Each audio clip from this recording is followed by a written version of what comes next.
I think so many people are keyboard activists, right? Everybody's good at sending a tweet about how the world should be and nobody's doing anything about it. And that is just very much human nature. We've gotten soft as a culture. Yes. You know, I mean, of course we've gotten soft as a culture in the US because the US has had an incredible 200-year run, right? Like this is just what happens. You know, so as a culture, you know, I can't speak for, you know, people that live in the Amazon River, and I can't speak for, you know, people that still live in Belarus, but the American culture is soft, and that's a great thing. That means there's been enormous amounts of prosperity, but let's not be naive. I mean, people literally complain when somebody gives them the wrong amount of like extra cream in a Starbucks $6 coffee.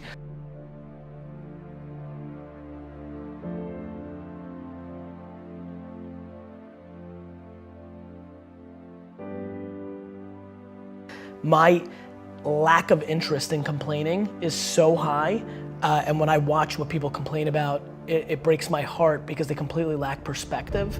And I genuinely believe my happiness and optimism comes from my perspective. Even in political unrest times like right now, a lot of people are very bent out of shape, but the reality is that it's just never been better to be a human being. That's just the truth, that's just data, that's reality. And yeah, I mean, it's just a very fun time to be alive.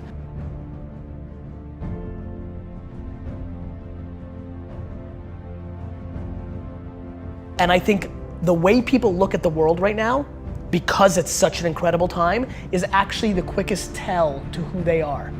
If you think it sucks or it's bad, you have losing pessimistic DNA.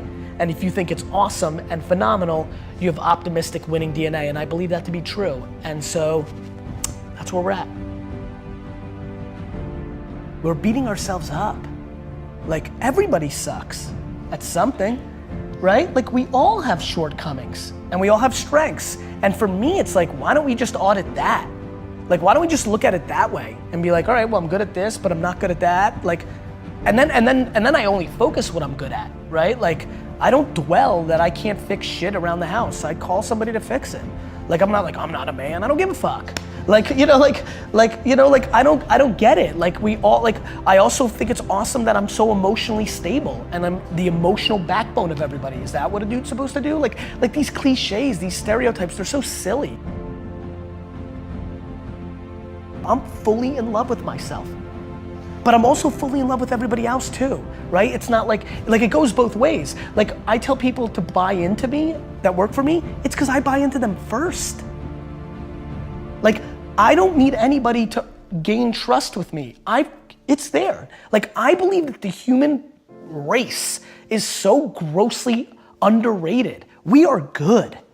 Of course we have some bad, there's fucking 7 billion of us. But like when you look at our net score, it's bonkers shit. Like, do you know how much damage we could be doing to each other on an hourly basis and we don't? Like we're still here. Like we won. We're the alpha being and we've figured out how to stay together. This is insane when you think about it. And yet everybody wants to dwell on like somebody said something mean.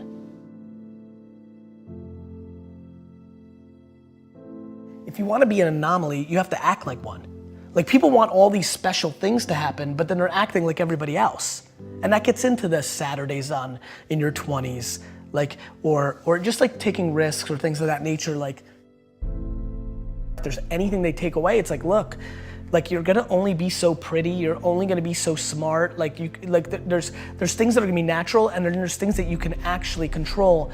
I do believe, and I don't know if I'm right or wrong, I don't, but I do believe that work ethic is a taught behavior. It's something you do have more control over. And you know what really sealed the deal for me? Getting healthier. I was 38 years old and it didn't come natural to me. Like it didn't come natural to me at all. I hate the gym. I hate it now. I hate it, I don't like it, I don't want to do it. But I knew it was important. And somewhere around midway through being 38 years old, I got serious, I figured out my system, I made the financial commitment, and I've won, right? And I'll never lose again because the system was I needed to be accountable to another human being. So it was about Mike and now Jordan and whoever else is my trainer. I'm doing it almost weirdly more to not let them down. I feel like there's a shift that can make people work harder. The big one that I push is you're gonna die. Like if you're to me, life is broken down into complaining and not. So if you're not complaining, well then I have no advice for you. I'm pumped. Like you did it. Like I have friends who make $42,000 a year, work 9 to 4, kind of, with an hour and a half lunch and 45 minutes of YouTube and 10 minutes of bullshitting and an hour of complete wasted time in a meeting. So they're kind of working like 6, hours a week, right? But they're pumped. And they text me, these are high school friends, and they'll text me like how happy they are to be the coach of their kids' baseball team. And that's amazing. Like that seems very obvious to me. That's right. You know what's super weird? I'm actually weirdly envious. It sounds cool, like in theory, right? Grass is always greener, right? Like far less pressure, like all that time with my kids, oof, that would be cool. Like there's just like all these things that I can justify. So to me, but I have friends who have $100 million in the bank because of Facebook's IPO, who complain, who are still hungry, who want to do even more, who will complain to me because they know I work a lot about no work-life balance and they don't get to spend enough time with their family. And I'm like, you have $100 million. Like you could stay home, like you're in control. Like don't complain about it. You've made that choice. Don't bullshit me. Like you want to spend more time with your family? Spend more time with your family. I'm trying to be very careful about what I'm saying versus what I'm doing, because that's how you get exposed. And I don't mean like people calling you out and being like, you suck. I mean to yourself. I don't want to be exposed by myself. It's looking yourself in the mirror and saying like, am I doing this right? So to me, there's so many people that are talking shit about how big of an entrepreneur they're gonna be and how much they're gonna achieve, and they don't work on weekends. I worked every Saturday of my 20s. And I talk to 20-year-old entrepreneurs every single day. Lately, I've been saying to them, this Saturday, you're gonna have more time off than I've had in my entire 20s on a Saturday. So before you tell me how you're gonna be bigger than me, start thinking about what you're actually doing.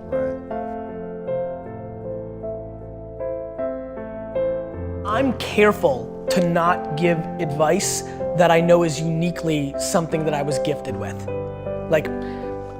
How do I tell you that, oh, here's how it actually works, and it almost started happening, it didn't happen. I actually get goosebumps, real heavy goosebumps when I hear something that I know feels right. What's the advice there? Hey, Johnny, start getting goosebumps. There's certain things that I can't talk about because I know they're not practical. They're intuitive to me.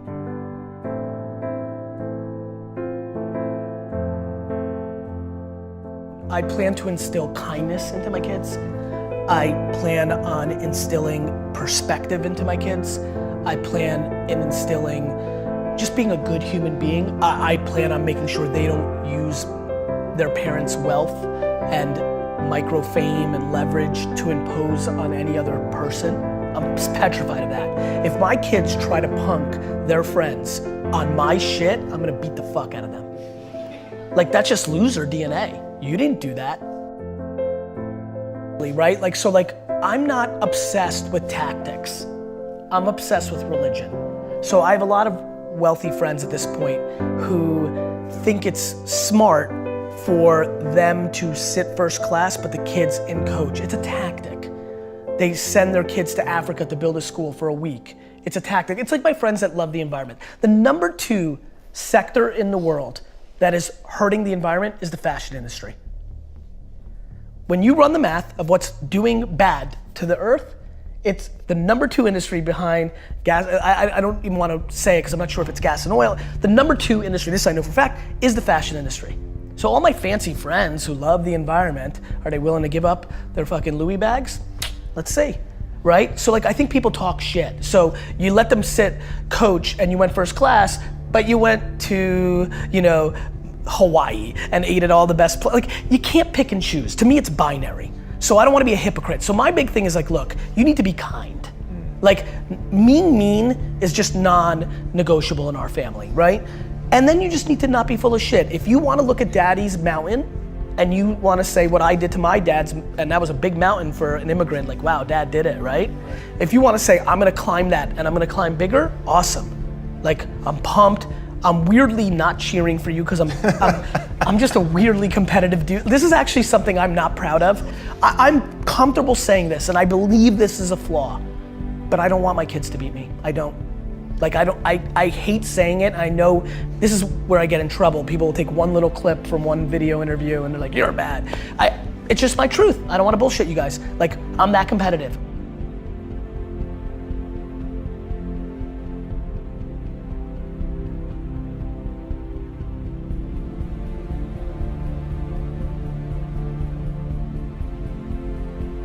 I just want them to be all in on them, right? Like, I don't need them to be an entrepreneur. I don't need them to make me proud. They don't need to go to Harvard. They don't need to do shit. They need to be themselves, all in, and they need to be kind, and I'm good.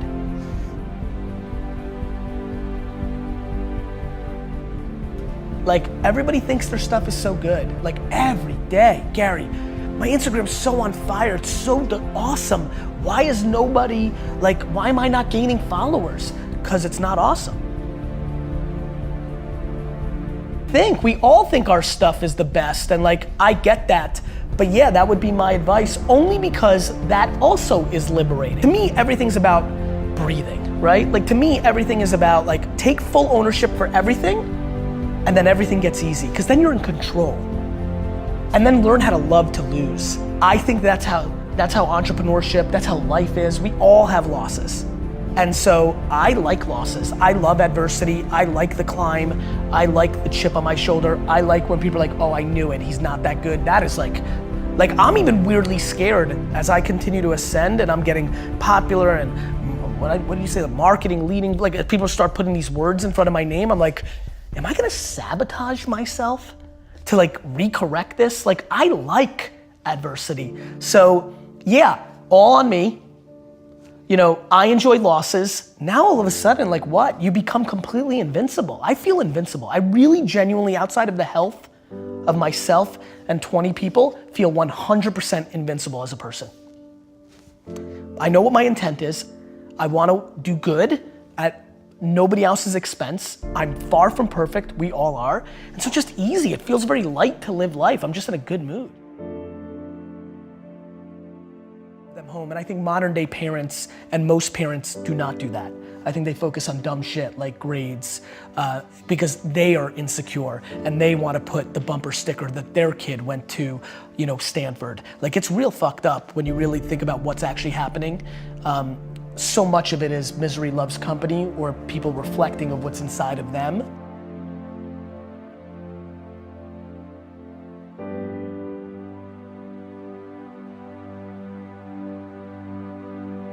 Is the impact that you want to have on the world?